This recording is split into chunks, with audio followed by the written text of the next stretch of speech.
este video haremos un recorrido por la historia del arte desde las culturas cretenses y micénicas hasta llegar al arte gótico.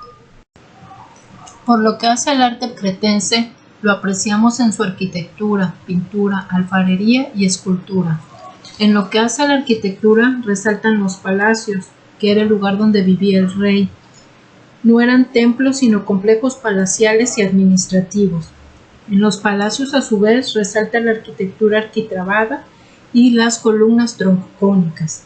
La arquitectura arquitrabada era una estructura horizontal cuya función era transmitir el peso de la zona cubierta a las columnas. Las columnas troncocónicas, estas eran estrechas en su parte inferior y anchas en su parte superior y tenían por objeto el poder llevar el peso completo de la estructura al suelo. Por lo que hace a su pintura, los colores eran uniformes, revestían el exterior de los palacios con la técnica del fresco, pintaban murales que representaban la vida cotidiana de los cretenses. Es importante resaltar también las pinturas que hacían sobre la tauromaquia. Por lo que hace a la alfarería, manejaban la cerámica de camarés policromada, con dibujos de animales, gentes o figuras geométricas.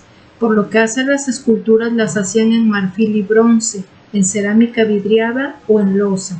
Sus principales representantes son las pequeñas figuras llamadas diosas de las serpientes, que pudieron haber sido sacerdotisas.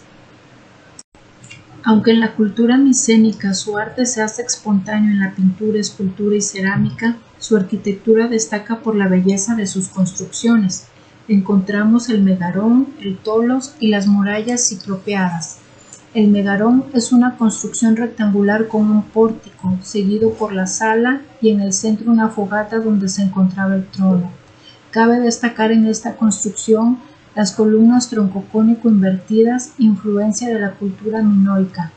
Los tolos eran tumbas de planta circular y un largo pasillo que llevaba una cámara para el culto, con una cámara adyacente para el cadáver. Las murallas ciclopeadas deben su nombre a que solo tenían una entrada.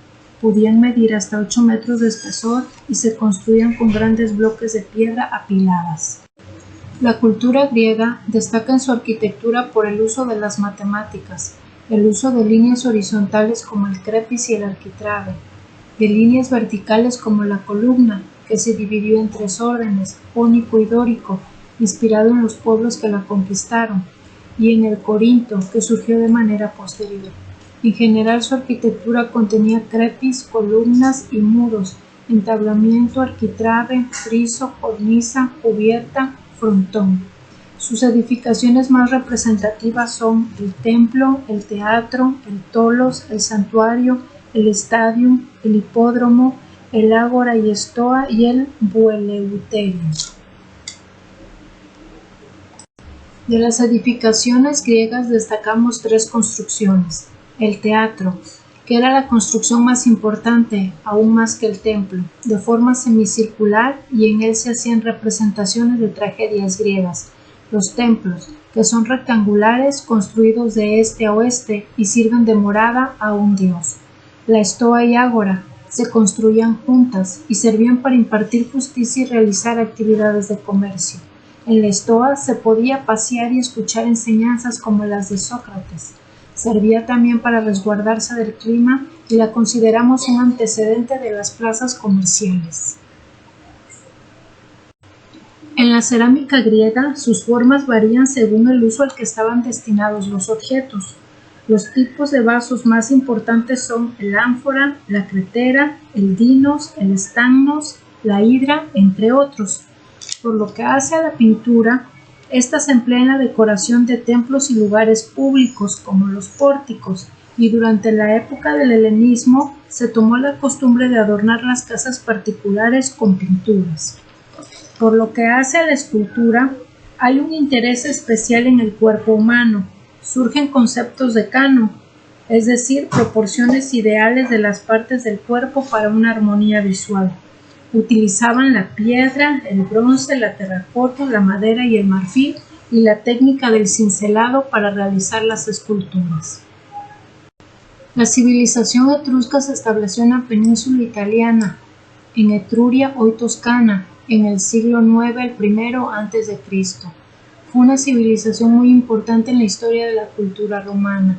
Dieron grandes aportaciones, entre ellas podemos señalar en la arquitectura el empleo del arco y la bóveda, la cuadratura del círculo a través de las pechinas, la estructura de sus templos.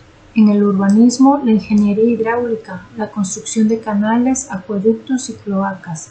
En el entretenimiento, el circo, el box y la lucha. En el arte, el realismo en los retratos. Y en general no podemos olvidar la numeración hoy conocida como romana. El arte etrusco. En la arquitectura destacan las tumbas, templos y fortificaciones. Las tumbas eran una gran sala cubierta con falsa cúpula que en conjunto formaban las necrópolis. Los templos estaban construidos de norte a sur sobre un alto podio de piedra, y sus fortificaciones destacaban a través de las murallas que protegían la ciudad en forma de acrópolis.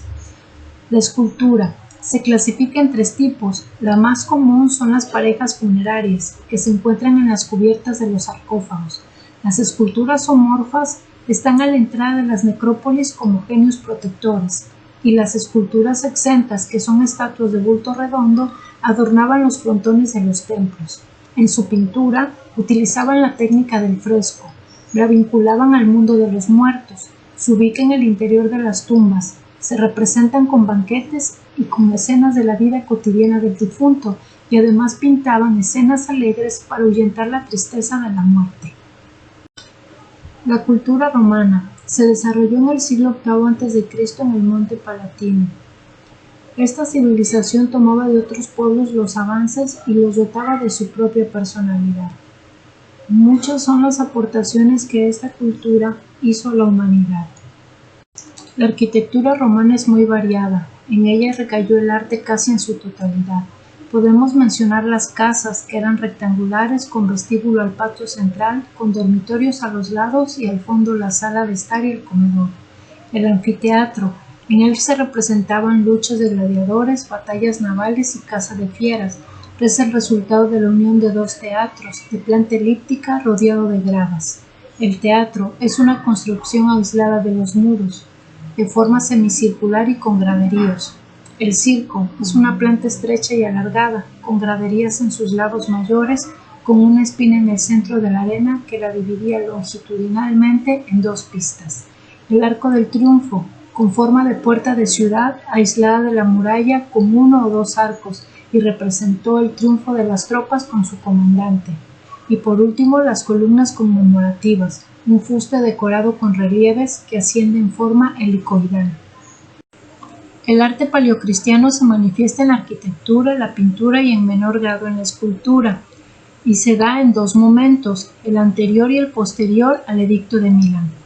Hablando de arquitectura anterior al Edicto de Milán, encontramos edificaciones como el Domus Ecclesiastes, que eran casas adaptadas para el culto cristiano, y el Titulus, que eran casas de patricios que eran donadas para ese efecto.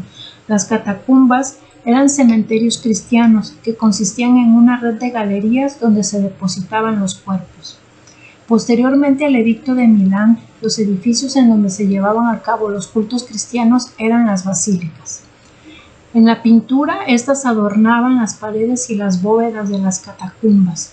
Los mosaicos y teselas de cerámica o de mármol decoraban paredes y suelos. Fue muy frecuente después al Edicto de Milán ver las pinturas y los mosaicos adornando las paredes de las basílicas. En cuanto a la escultura, esta era muy escasa, ya que se consideraban a las figuras como paganas. El ejemplo que hay más importante de escultura es el Buen Pastor. El arte bizantino debe su nombre a una colonia griega llamada Bizancio. Como parte de este arte podemos mencionar la arquitectura, donde resalta como edificación del momento la basílica. Esta tiene ciertas características arquitectónicas que la hacen especial. La primera es la cúpula, que es un símbolo de la bóveda celeste. Después se encuentra la pechina, que es la solución dada al paso del cuadrado de la base al círculo de la cúpula. Tenemos también el capitel cúbico, con hojas de acanto incrustadas, y su relación con el arco, el cual carga sobre la columna con fines constructivos, no decorativos. Así también podemos señalar como parte de este arte el icono bizantino y el marfil bizantino. El arte románico surge en el año 1000 después de Cristo. Sus características principales y que alcanzan a describir el esplendor de este arte son las siguientes: la bóveda de cañón semicilíndrico, como lo podemos apreciar en las imágenes, el arco de medio punto, muros gruesos, contrafuertes y columnas gruesas y muy ornamentadas. El arte gótico presenta las siguientes características: el arco apuntado, que era mucho menos pesado, la bóveda de crucería, con la cual se podían adornar con hermosas terminaciones los techos de las basílicas, las paredes vitrales, que daban luz y colorido al interior, a diferencia de las gruesas y oscuras paredes románicas, los arbotantes y pináculos, que daban fuerza y estabilidad a las paredes, y las columnas discretas y delgadas para no robar la atención en la arquitectura.